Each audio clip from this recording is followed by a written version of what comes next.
Bismillahirrahmanirrahim. Alhamdulillahirabbil alamin. Wa bihi nasta'inu ala umurid dunya waddin. Assalatu wassalamu ala rasulina Muhammadin sallallahu alaihi wasallam wa ala alihi wa ashabihi wa man tabi'ahum bi ihsanin ila yaumiddin. Qala Allah Ta'ala fil Qur'anil azim. A'udzu billahi minasyaitonir rajim. Bismillahirrahmanirrahim. Walladzina atainahumul kitaba yatlunahu haqqa tilawatih ulaika yu'minuna bihi wa may yakfur bihi faulaika humul khasirun. Shadaqallahul azim. Assalamualaikum rekan-rekan sekalian yang berbahagia. Alhamdulillah kita bersyukur kepada Allah di kesempatan yang sangat cerah dan berbahagia dan segar ini kita masih diberi kesempatan oleh Allah, diberi waktu, diberi kesehatan, ya, sehingga kita bisa meneruskan cerita tafsir tematik kita, kajian kita seputar Al-Quran sebagai basis primer, utama dan pertamanya dalam kita beragama Islam ini, dan juga kita mengeksplor ilmu-ilmu terkait dan juga menyikapi fenomena keberagamaan kita dan umat Islam ini, wabil khusus itu, ya. Mudah-mudahan kajian kita ini berkah dan bermanfaat, ya. Dan kita terus mendekatkan diri kepada Allah. Kita berusaha beramal soleh untuk bertemu Allah. Wa may yarju liqa'a rabbih falyamal amalan sholihan. Barang siapa yang berharap bertemu dengan Allah, maka hendaklah ia beramal soleh, kata Allah, ya. Nah, rekan-rekan sekalian, kali ini kita akan membahas topik tentang tilawah Al-Quran, ya, tilawah Al-Quran. Jadi kalau kita melihat di sekitar kita, ya, masyarakat kita itu sering tuh tilawah Al-Quran. Kemudian ada sari tilawah, ya. Bahkan dulu saya pernah ketika KKN itu, ya, di desa namanya Desa Sambong, ya, Kecamatan Ngasem, Kabupaten Bojonegoro, ya, sekitar 1 bulan saya dengan teman-teman itu KKN, kuliah kerja nyata di situ, ya. Pada saat itu mengadakan acara dan ada beberapa teman itu dari fakultas yang berbeda-beda dan yang jurusan dari tafsir hadis, Fakultas Usuluddin itu cuma saya. Padahal saya belum pengalaman di acara itu tilawah Al-Quran. Jadi tilawah itu membacakan Al-Quran yang dengan melengking-lengking itu, dengan lagu-lagu, ya, yang melengking itu seperti a'udzubillahi minasyaitonirrajim, kayak gitu-gitu. Yang suaranya yang sangat tinggi gitu, ya. Biasa kan kalau acara, ya, di acara di sekitar kita aja, misalkan acara peringatan hari besar ataupun orang yang punya hajat atau menikahkan putra-putrinya atau sunat, ya, biasanya ada yang mengundang itu, kemudian dibacakan Al-Quran. Nah, pada saat itu yang ditunjuk adalah saya, gitu, ya. Wah, kemudian akhirnya saya belajar, gitu, ya, mendengarkan YouTube atau rekaman yang sudah ada, mau saya tiru, kemudian saya pelajari, gitu, ya, latihan itu. Nah, udah, itu kan masyarakat desa itu, ya. Kemudian saya bacakan, kemudian ada sari tilawah, ya. Jadi saya membaca Arabnya itu, kemudian ada sari tilawah, ya. Waktu itu ayat dibaca laqad kana lakum fi rasulillahi uswatun hasanah itu. Kemudian oleh teman saya yang putri, ya, itu sari tilawah. Jadi dibacakan terjemahannya, gitu, ya. Jadi kalau di masyarakat itu tilawah itu seperti itu, ya. Nah, sekarang kita akan mencoba memahami makna tilawah, ya. Tilawah itu kan bahasa Arab, rekan-rekan sekalian, ya. Tilawah itu bahasa Arab. Nah, terus kita jangan mengartikan tilawah yang asalnya dari bahasa Arab itu, kemudian kita merujuk kamus bahasa Indonesia, kamus besar bahasa Indonesia. ini bisa nanti kita mendapatkan pemahaman yang jauh. Karena tilawah itu bahasa Arab, ya. Al-Qur'an itu juga bahasa Arab, maka kamusnya mestinya ya kamus bahasa Arab. Ya, kalau tahu, kalau bisa, kalau belajar bahasa Arab itu kamusnya merujuk dari situ. Kalaupun tidak bisa, maka kita bisa meminta tolong, minta bantuan orang yang sudah bisa menerjemah Al-Qur'an atau terjemah Al-Qur'an itu. Apa itu tilawah? Kita cari tulisan-tulisan pakar di situ. Ya, atau kita bisa membuka kamus Arab. Kamus Arab itu kan orang yang pakar bahasa Arab yang kemudian menerjemahkan kosakata-kosakatanya itu ke dalam bahasa Indonesia. Nah, kita paling enggak membaca kamus Arab itu yang sudah disusun oleh orang yang mahir pakar bahasa Arab itu enggak apa-apa. Jadi kita minta tolong bertanya kepada ahlinya. Ya, jangan kamus bahasa Indonesia KBBI tilawah cari KBBI ya kurang pas gitu. Karena ini adalah bahasa Arab. Ya, bahasa Arab itu kamusnya kecil-kecil misalkan Mahmud Yunus atau Munawir ya, itu yang Indonesia Arab Indonesia. Ada juga yang online, bisa almaani.com itu ada juga yang Arab Indonesia ya. Tapi alhamdulillah kalau rekan-rekan bisa belajar bahasa Arab, kemudian ngerti kamus-kamus Arab ya seperti Al-Mufradat fi Gharib Al-Qur'an dan juga Lisanul Arab ya. Nah, nanti kita akan melihat itu dari kamus Arabnya ya, karena kebetulan saya juga belajar bahasa Arab, sempat belajar bahasa Arab. Nah, jadi tilawah itu rekan-rekan sekalian itu bahasa Arab ya. Kemudian saya buka kamus Arab yang disusun oleh Ar-Raghib Al-Asfahani ya, di dalam judul kamusnya itu Al-Mu'jam Al-Mufahros li Alfaz Al-Qur'an. Al-Mufradat fi Gharib Al-Qur'an ya. Nah, rekan-rekan sekalian, di dalam Al-Mufradat fi Gharib Al-Qur'an itu dijelaskan apa makna dari tilawah itu. Tilawah itu diartikan apa itu tilawah? Tilawah adalah asalnya adalah mengikuti secara berangsur-angsur. Mengikuti secara berangsur-angsur, baik itu pelafalannya ya, maupun hukumnya ya, sampai maknanya, tadabbur al-makna. Jadi mengikuti berangsur-angsur. Ya, misalkan secara fisiknya ya, misalkan saya membaca Bismillahirrahmanirrahim, terus Anda mengikuti Bismillahirrahmanirrahim. Nah, itu sudah tilawah namanya, ya. Atau hukumnya, saya membacakan sesuatu, kemudian Anda menangkap hukum itu, kemudian Anda mengikuti hukumnya, itu berarti juga tilawah. Atau tilawah itu adalah tadabbur al-ma'na. Tadabbur al-ma'na itu memikir-mikirkan dan merenungkan maknanya. Jadi saya membacakan sesuatu, membacakan ayat Al-Quran, Anda memikir-mikirkan, merenung-renungkan maknanya. Ya, tadabbur al-ma'na. Jadi tadabbur, dubur itu kan belakang. Jadi mengkonek-konekkan, mencocok-cocokkan makna-makna itu, ayat-ayat Al-Quran itu, sehingga mendapatkan pemahaman yang benar. Lah kalau dalam metode tafsir atau ilmu tafsir itu ada namanya tafsir ayat bil ayat, yang ini oleh para mufassir disebut dengan tafsir terbaik, yaitu tafsir ayat bil ayat. Ya, jadi gampangnya itu adalah tafsir maudhu'i, tafsir tematik. Nah, saya di sini di kajian kita ini, di channel kita ini berusaha untuk melakukan tafsir tematik itu. Jadi kita tentukan dulu temanya. Misalkan temanya tentang sihir yang kemarin, yang sudah kita ceritakan di beberapa episode itu ya, sudah saya tulis menjadi bukunya. Jadi temanya sihir itu tema besarnya. Lah kemudian kita cari ayat-ayat Al-Quran yang berbicara tentang sihir. Kita kumpulkan sebanyak-banyaknya ayat Al-Quran itu yang berbicara tentang sihir itu. Termasuk kosakata pemaknaannya, ya, termasuk ayat-ayatnya. Jadi kita menjadi paham nanti lantas. Ya, kasus-kasusnya, kemudian realitas di masyarakat kita sekarang bagaimana. Kemudian kita menjadi paham. Itu yang disebut dengan tadabbur al-makna namanya. Ya, dulu rekan-rekan sekalian, itu ulama tools atau teknologinya adalah kamus indeks tematik ya. Kalau rekan-rekan dulu itu al-mu'jam al-mufahros li alfazil Quran, Muhammad Fuad Abdul Baqi itu ya.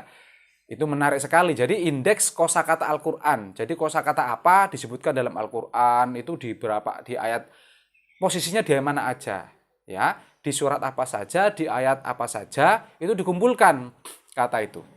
Nanti akan kita contohkan di kata tilawah ini ya. Kemudian aja teman-teman bisa juga yang karya ulama terdahulu ya, ada apa Fathur Rahman misalkan, itu saya beli fisiknya ya. Kalau Al-Mu'jam Mufarrasil Al-Fadhul Quran bisa di-download, itu ada di online di Google set itu ada. Ya, jadi itu indeks tematik. Nah, sekarang itu malah lebih canggih lagi. Di App Store, aplikasi Store, rekan-rekan download aplikasi Al-Qur'an ya. Seperti Quran Al-Hadi dan juga Analyze Quran. Ya, itu bisa ketemu, terutama di Analyze Quran, kata tilawah itu ada berapa saja, nanti ada di situ. Ketemu semua ayat-ayat yang berbicara tentang tilawah itu muncul semua. Nah, rekan-rekan sekalian, jadi itu adalah makna tilawah ya. Makna tilawah itu jadi mengikuti secara berangsur-angsur, baik itu pelafalannya, lafalnya, ataupun hukum-hukumnya, ataupun makna-maknanya, memikir-mikirkan dan merenungkan isi maknanya. Ya. Nah, sekarang kita cari di dalam Al-Quran itu, ya, ternyata kata tilawah itu di seluruh ayat Al-Quran, kata tilawah itu cuma ada sekali di dalam Al-Quran, yaitu di surat Al-Baqarah ayat 121. Ya. Adapun kata itu derivasinya atau perubahan maknanya ya, perubahan bentuknya, maksud saya perubahan bentuk kata. Kalau tilawah itu kan noun ya, kata benda ya. Kalau kata kerjanya itu di tala yatlu ya, dan seterusnya, itu sekitar kata kerjanya sekitar 63 ya, seperti fataliyati dzikra. Nah, itu ada, itu sekali. Kemudian kata kerjanya itu 62 diulang. Jadi semuanya sekitar 62 ya. 62, 63, 64. Ya, sekitar 64. Lah, sedangkan kata tilawah sendiri yang berbentuk isim, ya isim itu dalam bahasa Arab bisa berarti kata benda atau noun, bisa juga berarti kata sifat atau adjektif, ya isim itu.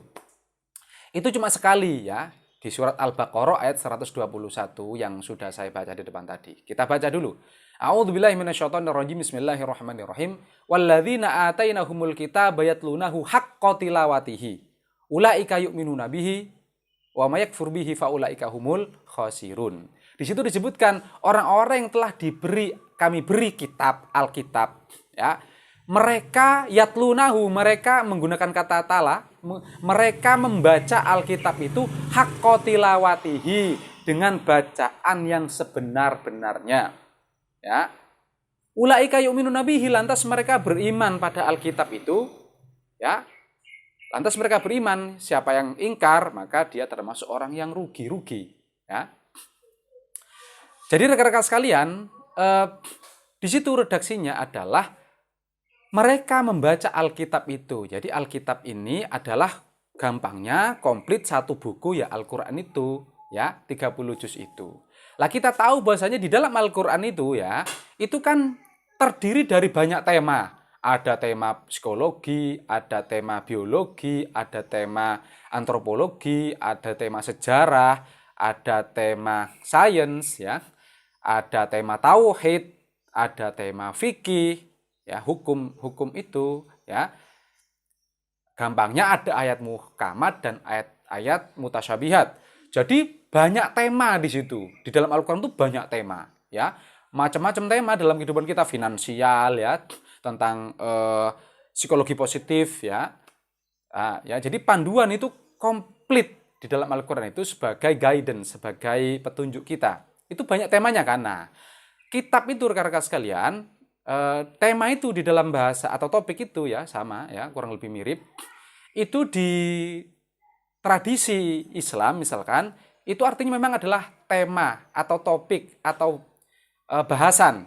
Kalau kita membaca kitab-kitab fikih misalkan ada kitab toharoh, kitab sholat, kitab haji, kitab saum, ya, kitab kital dan lain seterusnya dan lain sebagainya. Itu kitab bahasanya. Jadi kita tuh tema. Jadi tema puasa, tema sholat, tema ini, tema apa, dan seterusnya. Lah, di dalam Al-Quran tuh kutub. Jadi banyak tema-tema di situ. Maka dirangkum menjadi Alkitab. Ya. Mereka membaca Al-Quran itu, membaca kitab-kitab itu atau membaca Alkitab Al-Quran itu yang di situ di dalamnya banyak tema, ya.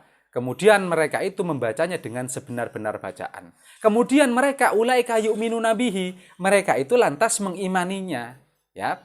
Yakin mereka itu beriman, ya. Lah, iman ini rekan-rekan sekalian, orang percaya, orang beriman, ya, itu pasti yang pertama mendengarkan. Kemudian atokna, dia taat, yaitu beriman. Beriman dengan bukan teksnya, bukan, tetapi kandungan maknanya. Ya kan? Mau menurut, yakin, ikut, nurut kan? Berarti itu beriman. Yaitu beriman memahami setelah memahami kosakatanya atau maknanya, ya, atau maksudnya di dalam kalimat-kalimat itu.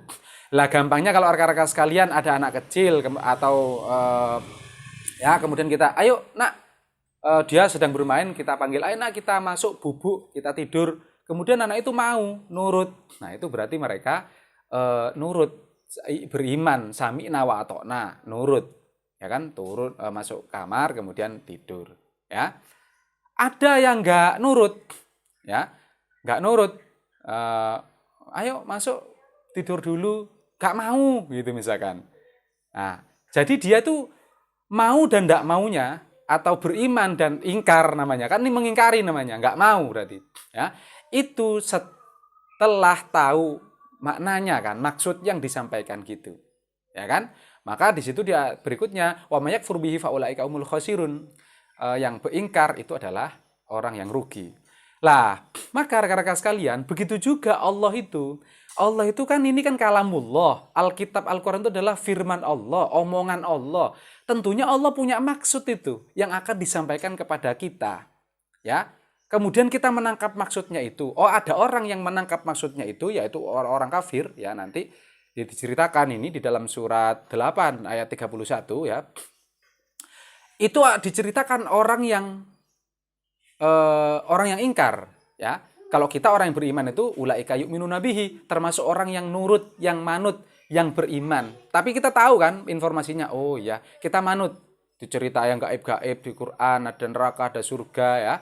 Nanti ada timbangan amal, ada hari kebangkitan, dan hukum-hukum semua di dalam Al-Quran, disuruh adil, jangan dolim, kasih sayang, ya, dan lain seterusnya dan sebagainya. Kita nurut, itulah yu'minuna bihi, orang yang beriman kepada itu. Setelah tahu maknanya, maksud Allah itu, ya, tentu saja sesuai tangkapan kita, pemahaman kita. Lah, di surat 8 ayat 31, itu orang kafir tuh menolak, mengingkari. Disebutkan mereka itu in hadza illa asatirul law nasya'u laqulna mithla hadza in hadza illa asatirul awalin, kata mereka. Oh, ini Quran ini hanya dongeng ini, hanya dongeng-dongengan orang terdahulu saja yang dibuat Muhammad ini. Jadi mereka ngerti itu, maknanya paham, maksudnya paham. Memang di Quran itu ada kisah-kisah, memang sejarah itu. Lah, sejarah itu kejadian betul kalau kita beriman. Orang yang kafir itu, yang kiri itu nggak mau. Mereka mengatakan, alah ini cuma dongeng-dongeng orang terdahulu saja ini. Asatirul awalin itu, Muhammad itu. Ya. Nah, rekan-rekan sekalian, jadi beriman dan ingkarnya itu ya setelah memahami maknanya itu. Yaitu tadabbur al-makna tadi. Kata tilawah itu, yatlunahu haqqa tilawatihi tadi. Ya. Wa idza tutla alaihim itu tadi. Ketika dibacakan kepada orang yang ingkar tadi, ya mereka ngomong, wah ini cuma dongeng-dongeng belaka di surat 8 ayat tadi itu. Ayat berapa? 8 ayat 31 ya. Insyaallah itu. Nah, tentu saja rekan-rekan sekalian, sekali lagi itu fokusnya adalah menangkap maksud. Jadi maksud itu di dalam lagi. Pertama adalah teks ya kan? Atau kalimat. Kalimat itu kan susunan dari kata-kata ya. Ada subjek, ada predikat, ada objek, ada isim, ada fi'il, ada maf'ul, ya kan?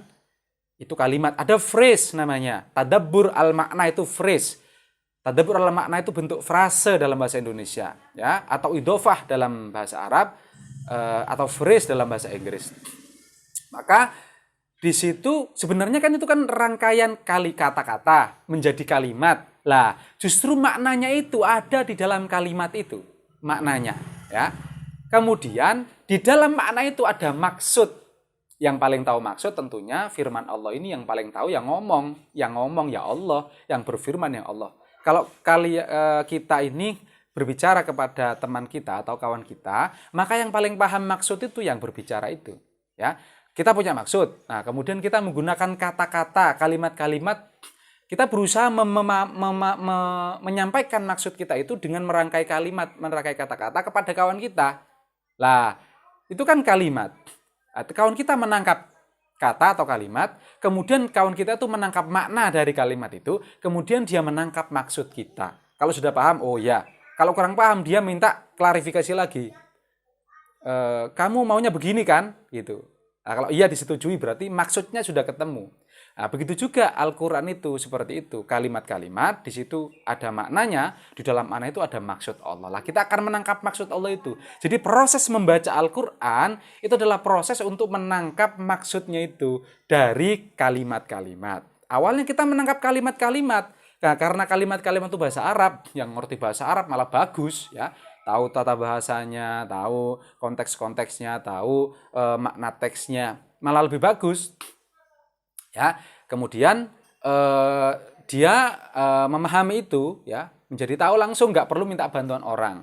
Kalau nggak tahu, belum tahu, awam belum tahu, pengen belajar Quran, bisa minta tolong terjemahannya. Yang menerjemah Quran itu juga pakar bahasa Arab. Nggak mungkin orang yang nggak ngerti bahasa Arab, nggak pakar bahasa Arab bisa menerjemah Quran, ya.